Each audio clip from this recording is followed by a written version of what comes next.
Ladies and gentlemen, good evening. Our guest tonight is His Holiness Bhakti Tirtha Swami from the United States, from the International Society for Krishna Consciousness in the United States. Your Holiness, you are in Mauritius this time for a specific mission. Could you tell us briefly what is the main purpose of your visit?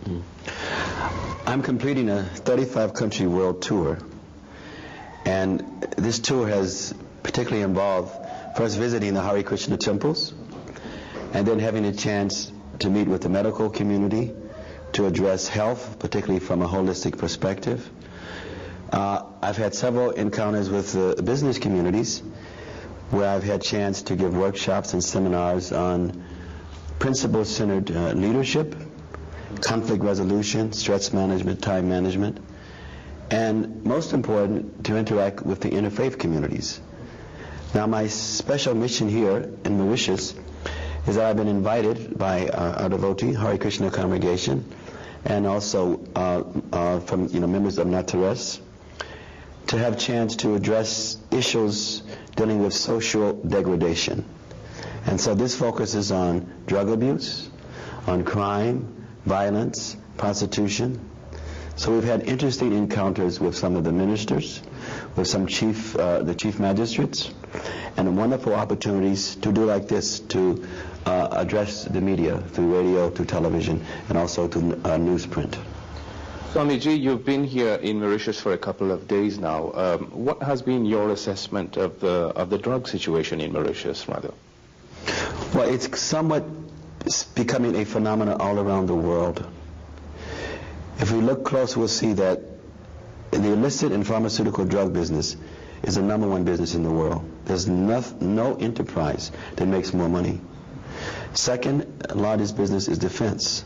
So we are becoming a global community that while we are narcoticizing ourselves, we are perfecting our ability of how to defend and kill each other. So this is quite sad. In Mauritius, about 50% of all the prisoners in jail are in jail due to drug-related crimes. Now in Mauritius, about 40% of the youth from age 12 to 24 are smoking, and about 25 to about 24% or so are chronic drinkers of alcohol. So even though we have a small country, somehow we're beginning to imbibe so many of the unhealthy patterns of much of the world, especially the Western world. See, America, for instance, its #1 export is entertainment. And so much of that entertainment is about illicit activities. So many of the heroes are heroes who do not possess morality, integrity, and ethics. So one of the significant reasons that I'm here was to meet with many of the leaders in the educational sector, commercial sector, political sector, and say it's time for a serious wake-up call that an interesting plague is taking place all around the world. And it has to do with so much involvement in selfish addiction or selfishness. If we look at the issues, we'll see that there's rise now in all types of abuses. Child abuse, elderly abuse, spouse abuse, resource abuse, we go on and on. We see there's now threat of nuclear war, chemical, biological warfare. The diseases are on the rise. Religious fanaticism on the rise. What is one of the core reasons for such is that people are putting too much emphasis on the physicality, on the externals, and not enough on the internal. People are too captured by lust and minimizing love. More and more we are citizens of the global community where we're trying to experience pleasure rather than happiness. Pleasure has to do with material experiences. Happiness has to deal with relationships. And so enduring happiness means people are cooperating, working together, bonding together, and being able to touch each other's psyche in a deeper level. But in the kind of take society that we now have, people are more into wanting to feel good rather than to know the good, to love the good, and to do the good. So we have offered to many of the important leaders in the country a character is power package. And this package was to remind them that what we reinforce, what we reward, we will get more of. See, as long as people have no reason not to take drugs, they will take drugs. As long as people are rewarded for crime and prostitution, as long as there are sufficient benefits, we can talk all day, can have all kinds of laws and resolutions, but we will get more of what we reward. So I put together a package for the media, the business community, educational community especially, and for the political community, to emphasize a national program on character development. And this program was to entail a massive conscious shift where people are looking for good role models, where good role models are rewarded, where children in school are writing papers on ethics, where in the various departments, police departments, the military, that there is singling out of people who are doing things wonderful in the nation's service, where perhaps even the president's cabinet will once a year honor someone that we can even put in a museum, a hall of fame, so that there can be a legacy of people who have gone the extra mile and have shown that they really care about each other and their life is their message. So this involved media in terms of public service announcements, such things as bulletin boards, bunko stickers. In other words, the idea was creating a massive sort of conscious wave instead of rewarding the negative or having students and adults to tune in to immorality, to emphasize morality and ethics. So you're sort of capitalizing more on the positive aspect of life here. And how exactly, Swamiji, do you plan to, strike the balance in a country which is multi-ethnic, multilingual, multi-religious? Does that make a difference? See, that's one of the beauties. Mauritius is a very beautiful country because of the massive, massive diversity. But it's also in a very dangerous position. Dangerous on two major accounts. First, when there is diversity and there's not a nucleus to consolidate that diversity, it brings chaos and can have tremendous repercussions. Also, Mauritius is at a crossroads, because it's trying to now look closer at its financial economic sector, moving from textiles, from, I think, sugarcane to textiles, and now looking more at the information age, communication. Mauritius is at a sensitive point because with the globalizations of markets, the centralization of technology and information, now whatever happens in any part of the world, we all somehow become affected by it. So with so much degradation happening, and people beginning to value and look toward that as the standard, a country that is so diversified is in a very dangerous position. So some of my message to some of the leaders was, let's engage in prevention. Let us not do what has happened in so many countries where the problem becomes so protracted that it then becomes very difficult to deal with it. We've already have signals in the last decade that religious connections are not as strong as we would like them to be. Ethnicity is not as strong. And that means there are underlying currents that certain things can ignite and make it explosive. So as I travel throughout the global arena, we're seeing many patterns. And we realize that as spiritualists, that we are foremost should have the duty to help to create a better and peaceful world order. As spiritualists, we should not just be Friday to Friday, Saturday to Saturday, Sunday to Sunday worshipers. We should not just be concerned about our own religion or our own ethnic group or our own race. It's not that God made a mistake by creating all of the different religions and different races.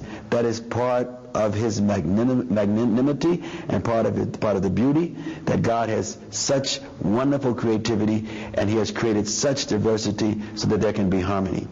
It is humankind's error that we do not celebrate that diversity. We cannot get synergy. The greatest productivity, the greatest creativity, happens when diversity is connected with unity. But the greatest chaos is when diversity is not connected with conformity and uniformity.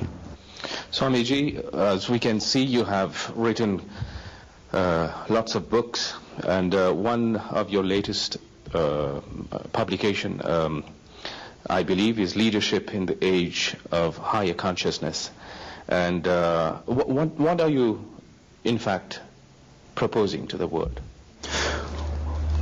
I have written about 9 books, and they're being translated into 10 different languages. And one of my specialties is leadership for higher consciousness.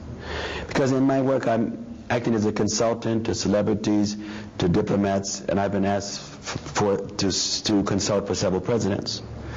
So some years back, I was working mostly in Africa and somewhat in Switzerland and France and a few places.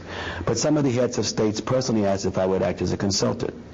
So I wanted to put a book together that particularly a president or a governor or a mayor or a politician or a minister, and even just a family head could be able to use this book in such a way that they could increase and improve on their own character while being able to have action plans and policies that would help to create a more sweeter, productive family, that would create a more stronger and productive institution and a stronger country. So I've written this book in such a way that it includes ancient wisdom, universal spiritual principles to address modern day problems. See, sometimes we're approaching things just secularly, or we're approaching them only from a spiritual perspective. The problems of the world today are so great, they cannot be approached by myopic considerations. It needs the best of both. And so a lot of my mission is trying to help people to solve material problems with universal spiritual solutions. And Swamiji, what has been the response? I think the response has been awesome. If you look at my books, you'll see my reviews are from United Nations people, it's from educators, from politicians. It crosses quite an amazing sector. Some of my books are being used in universities as textbooks or as subtext books. I've personally given my leadership book to about 12 presidents of different countries. The most recent president who's studying the leadership book is the Prime Minister of England and the President of Mexico. So the books are reaching the masses because they're written in such terminology that the average person could be able to benefit. At the same time, they are profound and relevant, that they are being appreciated by various ethnic groups, religious institutions, and also people of different levels of persuasion. But I think what's wonderful is just the nature of our Hare Krishna institution. Our Hare Krishna institution is not really just a religion. It's not just for a particular ethnic group. If you travel around the world, you will find there are Krishna devotees from all different backgrounds and involved in all levels of the society. For instance, sometimes I do national TV programs. People may wonder, what does a spiritualist have to do with education and politics and crime and commerce? But we are all spiritual beings who are undergoing material experiences. So our essence is spiritual. So therefore, it is natural that a spiritual person. The question is, why isn't it that more spiritual leaders are engaged in trying to help raise consciousness? See, one of the greatest threats to humanity is religious fanaticism. Because religion is so strong and is so animating when it is really based on love and the real teachings of the original prophets. But because it is so powerful, when it is abused and misused, it becomes the greatest devastating force. And this is what we're being faced with today. As we've seen it recently. Well, Swamiji, as we're talking about books and you've written on modern management and leadership for an age of higher consciousness. How about life, quality of life and lifestyle itself, stress and modern life? We're living in a digital world. How do you view life? Well, it's very significant.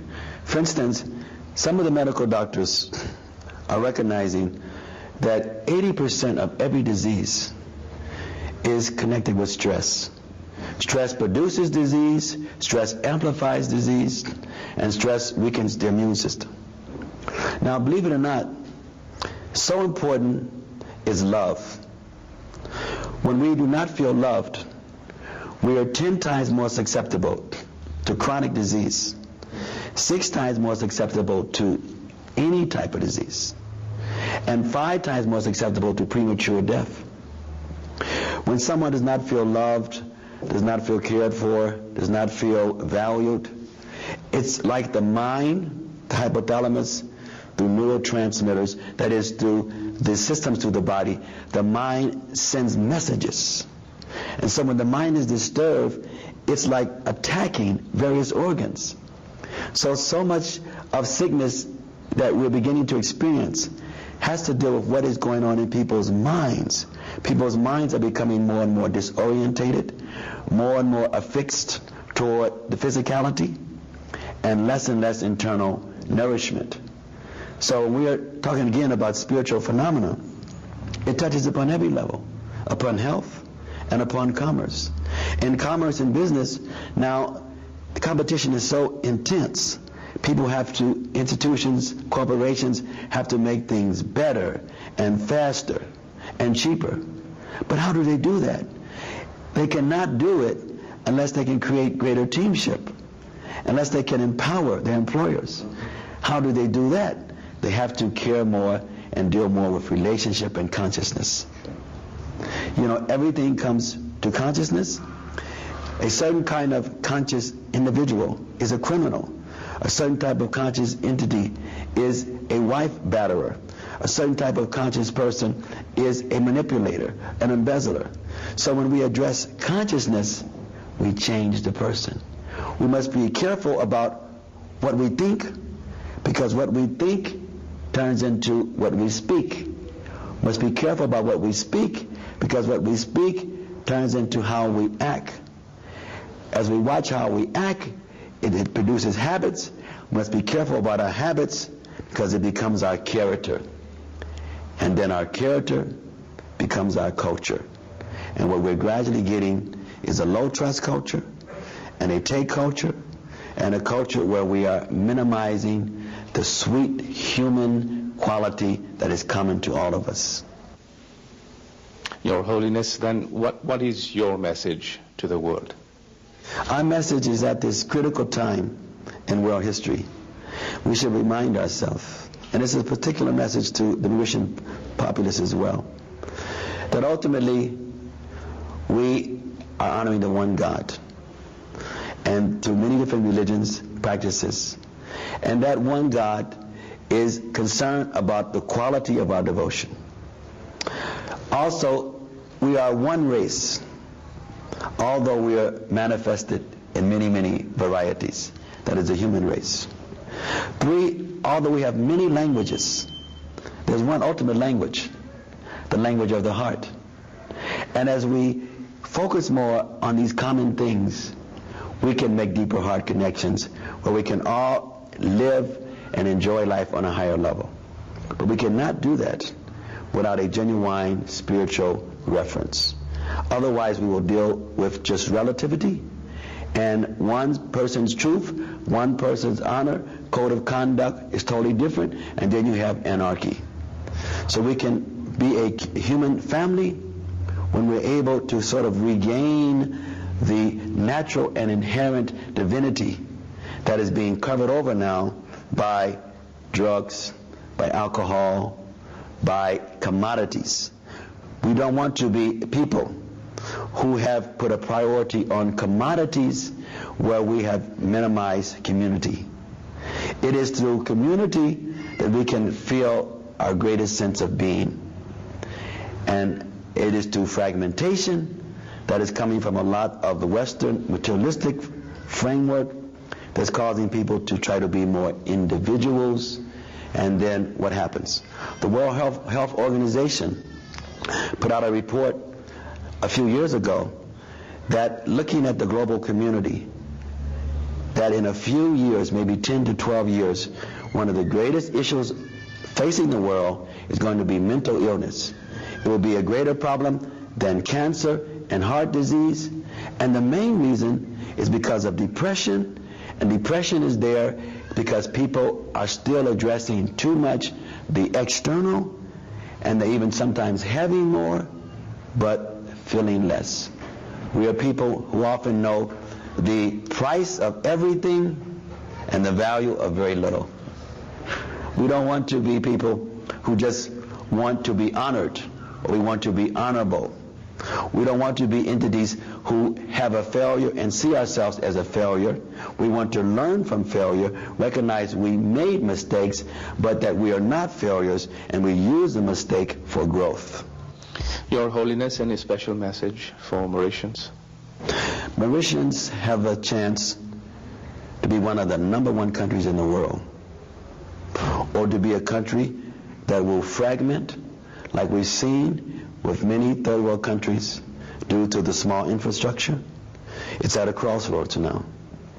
And we pray and we have confidence that there are leaders here who will come to the call of duty by looking at what things have affected much of the world in a negative sense, and not embrace that and take those things that are healthy.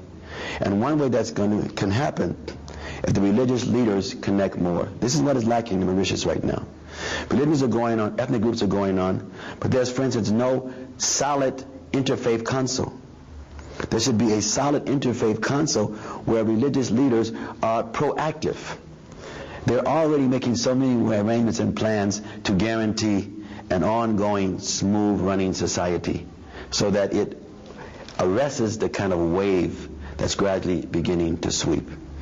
And then we pray that the leaders themselves will realize that their examples will make a big impact on what the future is, because our actions speak much louder than our words. So leaders should be more motherly or fatherly, and that just as a father has many different children, loves them all, and tries to constantly see what is the greatest good for the greatest amount of experiencing the development for the family. Leaders should think, what is the greatest good that will help the greatest number of people? And if they maintain this focus, we guarantee you, Mauritius at this time will be able to set an example for many parts of the world. Otherwise, it will be in the escalating syndrome that is happening on the global scene. Your Holiness, thank you very much for your time, and we wish you a very safe and happy trip back.